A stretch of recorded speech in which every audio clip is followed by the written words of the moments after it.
Hey folks, Daniel Kempling here. I do hope this finds you well today. Thanks for letting me inside your device. Last time we were together, I was recounting the tale of how I helped break through my very physical fear of getting smacked by learning to ask more clear requests of my mind body in order to get the job done. That time I referred to, instead of the negative command of don't get hit, rather the more positive focus of move the feet briskly or move in time with the attack, with the strike. Much more useful.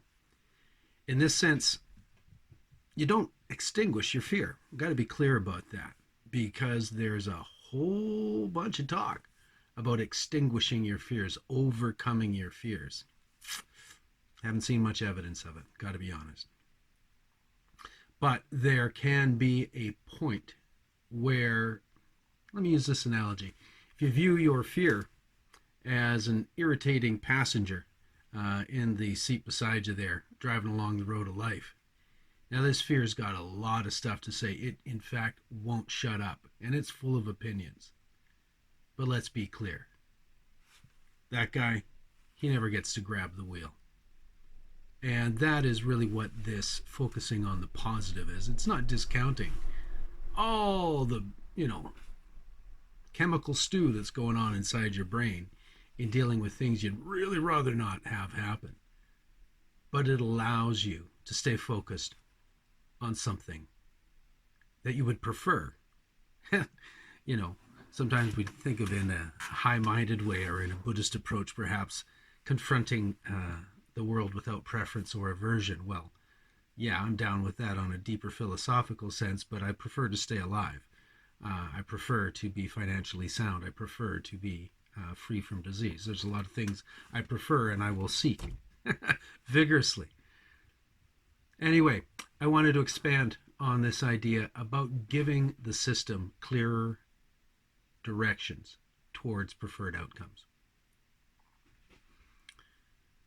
Sometime in the mid-90s, after I'd left San Diego, moved back to Vancouver Island, my home. And living near Victoria, I took up the sport of mountain biking. Now I had a buddy, Rory was his name. Rory was a very accomplished mountain biker. I was not.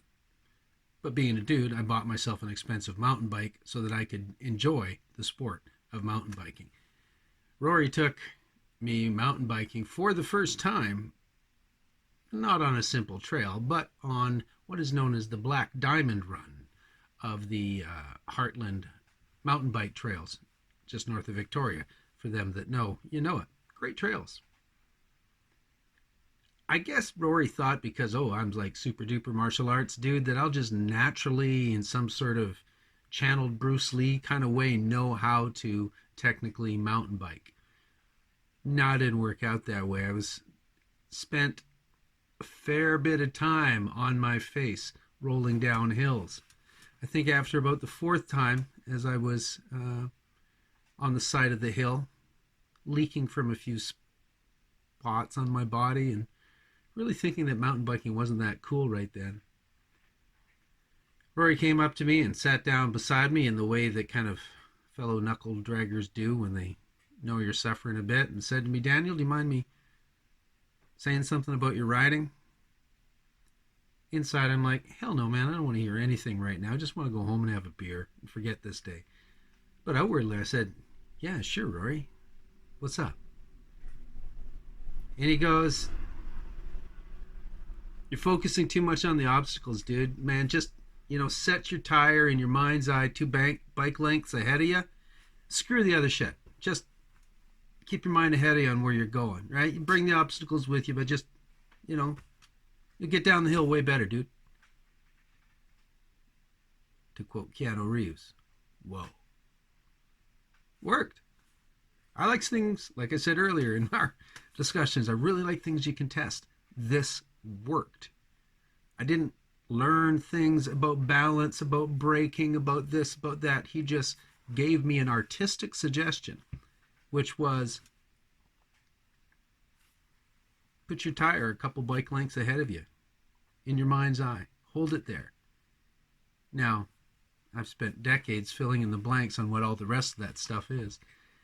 And we'll get into that in a little more detail and physically down the road. But I wanted to anchor that point because it became like a, oh my goodness, moment for me in my learning process of shaping your inquiry to the best quality that you can, and also a willingness to keep trying new approaches. I think this is one of the punchlines of the koan training. They give you these Zen riddles that can't be answered immediately and rationally. So you have to keep closing doors, closing doors, closing doors, closing doors, closing doors, until you come down to what is a genuine expression of where you're at with that question at that time. And so it is in this way. You keep closing doors for yourself by willingness to experiment with different requests to your system in whatever the learning experience might be. And resisting the fear just doesn't work. As Carl Jung once put it, what you resist persists. He also said, we cannot change anything unless we accept it. So great, I can accept and include all these different aspects of my shadow self I'd really rather not confront, and include them in my learning experience. Well, pretty much I have to. Okay.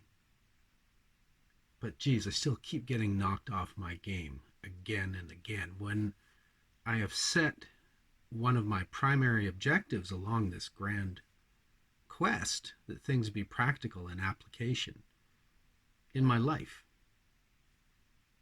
Then I start looking for, well, what are these pinch points? And in what parts of my life am I just keep falling down with regards to the stuff that I'm trying to work out in my martial arts practice? Things that I notice where I am uptight and hyper, or misaligned, or disconnected. How does that show up in my daily life? Well, one of the obvious pinch points, or pain points, if you will, that became obvious to me was the phenomena we all know, called being in a hurry. I was always in a hurry. I was working part-time or close to full-time at the time of my Kenshusei experience. Finish at 4, have to be the dojo by 4:30. I started to notice one on the job site at the time I was working construction. You know that experience about where the hell did I put my glasses? On job sites, I swear to God, my tape measure had a Klingon cloaking device on it. Thing was always hiding itself. Where are my damn pliers? Where'd I put that? You know the place, right? As if there's like borrowers that came out from between the studs and hid all my stuff. And it became pretty obvious to me for somebody who was spending what seemed like a Herculean amount of effort to get a lot of these concepts cleared up in the Zendo and the dojo, sure as hell wasn't bringing it back to the job site. I was actually a bit of I don't know, space case sometimes, had to be honest. And I got some feedback that way. Again, a parallel that wasn't pleasant to look at, that I was really kind of posing in the dojo if I couldn't bring this stuff of awareness of space and a sort of tightness and seriousness of protocol in doing important tasks that were potentially dangerous. Construction, martial arts, some parallels there, right? So this phenomena of being in a hurry was one that really became vivid because of an accident I had. It was, again, mid-1993 in San Diego. I was working as an apprentice carpenter at the time, putting in some hardwood flooring.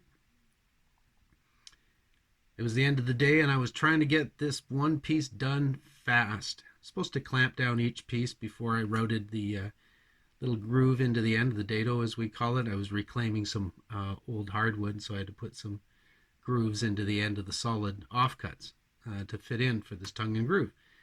Should clamp down every piece, but I didn't because I was in a hurry. I just threw them over my knee and put the router right through them. which is fine for longer pieces, but occasionally they'd buck a little bit, and one piece that bucked was less than a foot long. And I put that rotor bit at about 20,000 RPM through the back of my left hand. And about 52 stitches and some remarkable plastic surgery later, I had a few weeks off from training to reflect on what being in a hurry was costing me and could potentially cost other people. When I went back to tell Chiba Sensei of my accident, he was less than entirely sympathetic. He was like, nah, he tore into me for what he saw as honestly, a deep moral failing for me to confront the seriousness of this tendency I had to indulge in my hyper nature, as he put it. I was feeling a little bit cheated from sympathy. You know, a guy ends up getting his hand chewed up at a power tool. You usually get a little bit of sympathy. No, he wasn't having anything of it. He saw very clearly that I had deep issues that if I didn't confront were going to inhibit not just my training, but potentially poison my life. And so, this study of what it was for me to be in a hurry led me into a deeper study of panic and fear and how some of the deep-seated stuff, even from childhood, was playing some tapes that was making it really difficult for me to move forward. But holding to this principle of, forget the obstacles on the side. Let's put our tire a couple bike lengths ahead of you. I started to focus on what I found to be really the most fundamental impediment, obstacle. Well, I'll call it the grand illusion, not to quote a Styx song, that was getting in the way of just about everything I was trying to get up to in my deepest quest in life. And we're going to talk about that grand illusion the next time we get together, my friends. And until such time, stay strong. Be sharp. All the best.